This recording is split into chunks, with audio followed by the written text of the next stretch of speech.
Next question. This one says, I'm a non-Jew who doesn't know anything or enough about the Israel-Palestine situation. I traveled to Jerusalem and Bethlehem with our Jewish family friends, some of whom refused to come to Bethlehem as of its Palestinian territory. What is the emotion or mindset behind that decision? Is it the people, the association of the land, the principle of crossing the border? They sort of phrased it as a categorical no, and I'd like to hear it from a knowledgeable perspective. Great question. So I can't speak for that family. I don't know what their reasons were.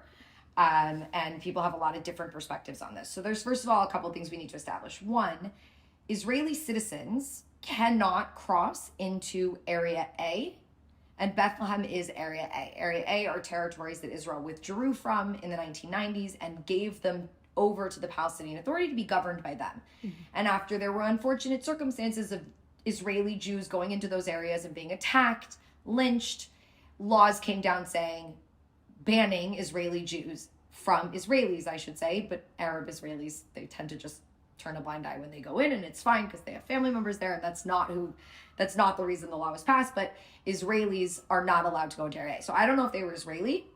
It sounds like they might have just been a Jewish family from America, and if that's the case, I think there's a few things to understand. One is a lot of Jews, when they hear about Palestinian areas, they assume that they will not be safe in those areas.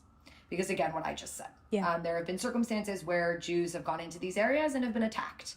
And so there is definitely a fear. I would actually say an overblown fear that if you go into these areas, like, you're for sure going to be attacked.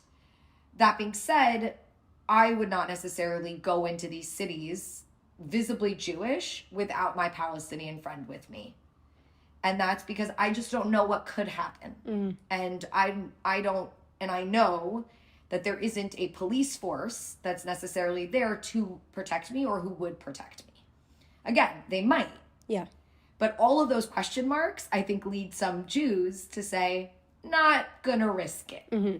And I don't think it is in any way discriminatory towards Palestinians. I actually think many would want to go into these areas if they could and did feel safe.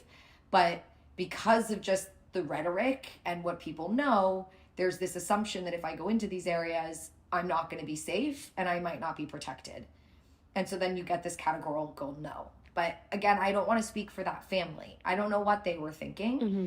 But I will tell you, this weekend I had experiences where I said, I've gone into these areas and people say, wow, you're really brave.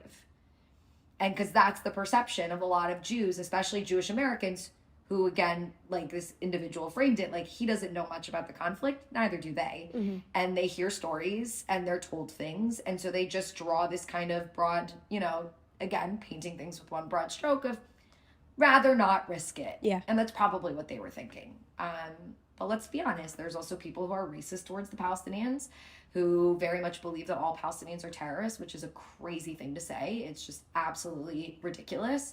But there are terrorists. We can't deny it. There is a small population that are terrorists. And there is a chance that if you went into an area as a visible Jew without any protection, without anybody there to kind of back you up, that something could happen to you. Mm-hmm. So, yeah, I don't know the reasons, but that's some of the context around why somebody might be a little hesitant and might just say, no, I'm good to go into a Palestinian city. Mm. I would also say the Palestinian city, it would depend on the Palestinian city for me. Bethlehem, I wouldn't have a problem going into. Mm-hmm. A city like Jenin today, I probably would avoid, categorically. Right. Even if I was going in with a Palestinian friend, I think I would avoid it because I know and I definitely wouldn't be visibly Jewish. If I was going in just Charlotte with a Palestinian friend, I would not be wearing my Jewish star out. I would, and that's probably why I wouldn't want to go, because I don't want to go somewhere where I have to hide who I am. I don't necessarily think that's the case in Bethlehem right now on this day. But anyone listening, that could change in a month. Like, I'll just tell you a quick story. Back when I was a kid growing up in Israel, we had friends who were Arabs living in East Jerusalem residents, and we went to their house pretty frequently for dinner. We were really good friends. They came to my bat mitzvah. But when the second Intifada broke out, this big wave of terrorism that started in September of 2000, they actually called us and said, do not come to our community, we cannot guarantee your protection. So things change. And so I would also be curious to know what time period was this, because so context matters. Yeah. In every way, context matters when it comes to this question. But those are some of the contextual things that we need to know as to why that might be the case.